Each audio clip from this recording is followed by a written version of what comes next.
The weight of judgment versus the fear of failure. Sarah had always loved painting. From a young age, she would spend hours in her room, brushes in hand, creating vibrant worlds on canvas. It was her escape, her passion, and the one thing that made her feel truly alive. But as she grew older, the joy she found in painting began to fade, overshadowed by a gnawing fear that had nothing to do with the act of creation itself. When Sarah was in her final year of college, she decided to showcase her work at the university's annual art exhibition. She had never shown her paintings to anyone outside her close circle of friends and family, but they had always been supportive, encouraging her to take the plunge and share her talent with the world. "You're so talented," they would say.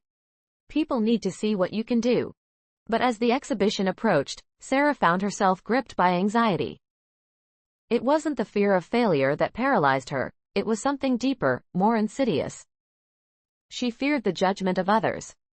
She feared that people would look at her paintings and see nothing of value, that they would whisper behind her back, criticize her choices, or, worst of all, simply dismiss her work as unworthy of attention.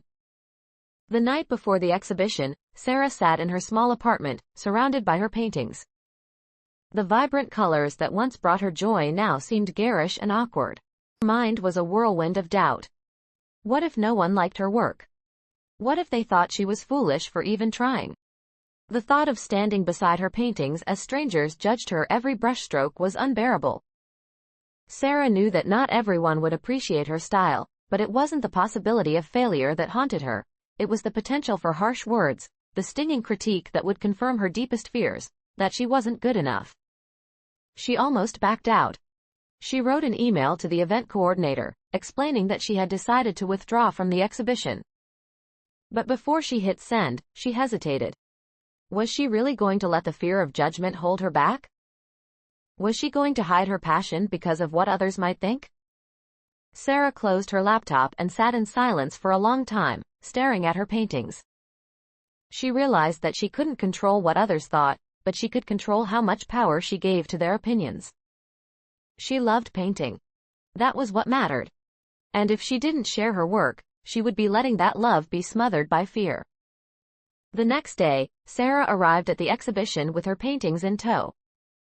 Her hands trembled as she hung them on the gallery walls. Throughout the evening, she watched as people walked by, some pausing to admire her work, others moving on without a second glance. There were a few kind compliments, and some constructive critiques, but nothing devastating. In the end, it wasn't the judgment of others that defined her experience, it was her courage to face that judgment head-on. Sarah realized that the fear she had felt wasn't truly about failing as an artist. It was about being vulnerable, about exposing a piece of her soul to the world. And in that vulnerability, she found strength. She understood that the greatest victory wasn't in avoiding judgment, but in refusing to let it dictate her life. And so, Sarah continued to paint, not for the approval of others, but for herself, free from the weight of judgment and without fear.